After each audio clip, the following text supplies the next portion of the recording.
فہو ربا، وہ سود ہے، وہ یہ بھی سودی کاروبار ہے۔ اچھا ایک چیز ہو گئی، سود اور تجارت میں فرق کیا ہے؟ الحمدللہ یہاں پر اکثر لوگوں کو دیکھا جاتا ہے کہ تجارت زیادہ کرتے ہیں، اچھی بات ہے، بہت اچھی بات ہے، تجارت میں تو برکت ہے، تجارت کرنا چاہیے۔ آپ اسٹارٹ کر سکتے ہیں 5,000 سے بھی، 1,000 سے بھی اسٹارٹ کر سکتے ہیں۔ تجارت میں اللہ تبارک و تعالیٰ نے برکت دی ہے۔ تجارت میں اور سود میں فرق کیا ہے؟ دونوں میں آپ کوئی بھی بزنس کر رہے ہو، کوئی بھی تجارت کر رہے ہو، آپ سبزی بیچ رہے ہو یا کپڑے بیچ رہے ہو، کوئی بھی مسئلہ اس میں نہیں ہے، تجارت کر رہے ہو بس۔ تجارت میں اور سود میں فرق کیا ہے؟ کیا فرق ہے؟ ایک اہم فرق آپ کے سامنے میں ذہن نشین کرانا چاہتا ہوں، آپ کے سامنے رکھنا چاہتا ہوں، بہت اہم ہے اور اسی طرح سے یاد کرنے کے قابل ہے، یاد کریے۔ مال کے بدلے مال لینا یہ تجارت ہے۔ مثال کے طور ہمارے ہاتھ میں یہ ڈنڈا لاٹھی ہے، اس کو میں نے آپ سے بیچا 100 روپے کا مال، یہ میرا ہے، آپ کو دیا، آپ کا مال پیسے کے شکل میں نے لیا، یہ تجارت ہے۔ مال کے بدلے مال لینا تجارت، اور مال کے بدلے کیفیت لینا یہ سود ہے۔ جیسے میں نے یہ سامان آپ کو دیا، 1 مہینے کا قرض ہے، 1 مہینے کے بعد 100 روپیہ نہیں بلکہ 110 روپیہ آپ کو ادا کرنا پڑے گا۔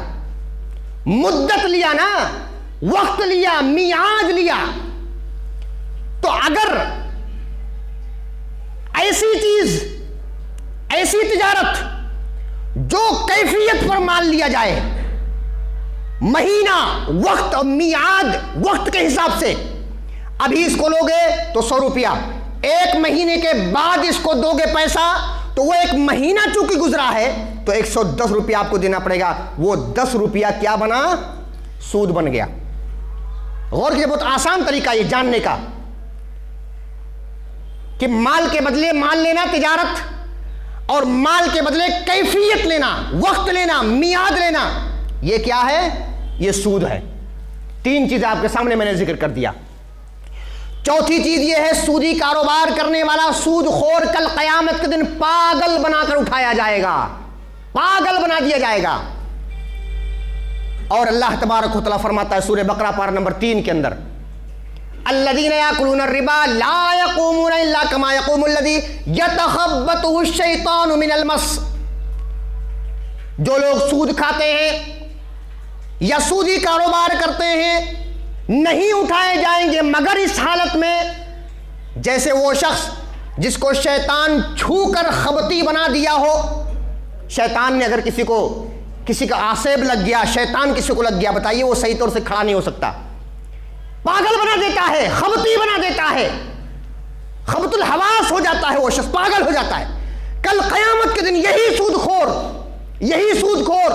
یہی سودی کاروبار کرنے والا کل قیامت کے دن لوگوں کے سامنے ایسے اٹھایا جائے گا جیسے کہ انسان پاگل ہو، اور پاگل شخص اس وقت دیکھ کر سارے لوگ سمجھ جائیں گے، ایک کیفیت ہوگی، سارے لوگ سمجھ جائیں گے کہ دنیا کے اندر کیا کیا کرتا تھا؟ سودی کاروبار کیا کرتا تھا۔ 4 چیزیں میں نے آپ کے سامنے میں نے ذکر کی۔ 5ویں چیز ہے، سود کو اللہ مٹاتا ہے اور صدقات کو اللہ بڑھاتا ہے۔ کیسے؟ اللہ نے الٹا کہا ہے، غور کیجیے گا، سمجھنے والوں کے لیے ہے۔ ہم سمجھتے ہیں سیدھا، کیا سمجھتے ہیں کہ کس طرح ایسا ہو رہا ہے؟ ربا کو، سود کو اللہ گھٹاتا ہے، مٹاتا ہے، اور اللہ تبارک و تعالیٰ صدقات کو بڑھاتا ہے۔ کیسے ہو سکتا ہے ایسے کیسے؟ آئیے غور کرتے ہیں۔ اللہ فرماتا ہے سورہ بقرہ پارہ نمبر 3 میں اللہ فرماتا ہے یمحق اللہ الربا ویربی الصدقات۔ اللہ سود کو گھٹاتا ہے، مٹاتا ہے، ویربی الصدقات، اور صدقات کو اللہ تبارک و تعالیٰ بڑھاتا ہے۔ ہمارے ذہن میں بات نہیں آتی، ہوتا کیا ہے؟ 1000 روپیہ ہم نے کسی کو دے دیا، 1000 روپیہ ہم نے کسی کو دے دیا، اور وہ جو ہمیں واپس کر رہا ہے تو 1100 روپیہ واپس کر رہا ہے، 1100 روپیہ واپس کر رہا ہے۔ تو بتائیے ہماری نظر کیا کہتی ہے؟ زیادہ ہوا نا، 1000 میں نے دیا، ہم نے 1100 کمایا، 100 زیادہ ہوا، لیکن یہ 100 زیادہ ہوا، یہی ربا ہے، یہی سود ہے۔ ہمارا ذہن کہتا ہے سود میں تو بڑھوتری ہوتی ہے، سود میں تو زیادتی ہوتی ہے، سود میں تو بڑھتا ہے، لیکن صدقے میں کیا ہوتا ہے؟ آپ کے پاس اگر 1 لاکھ روپیہ ہے تو آپ کو زکوٰۃ کتنا فرض ہوا؟ 2.5%۔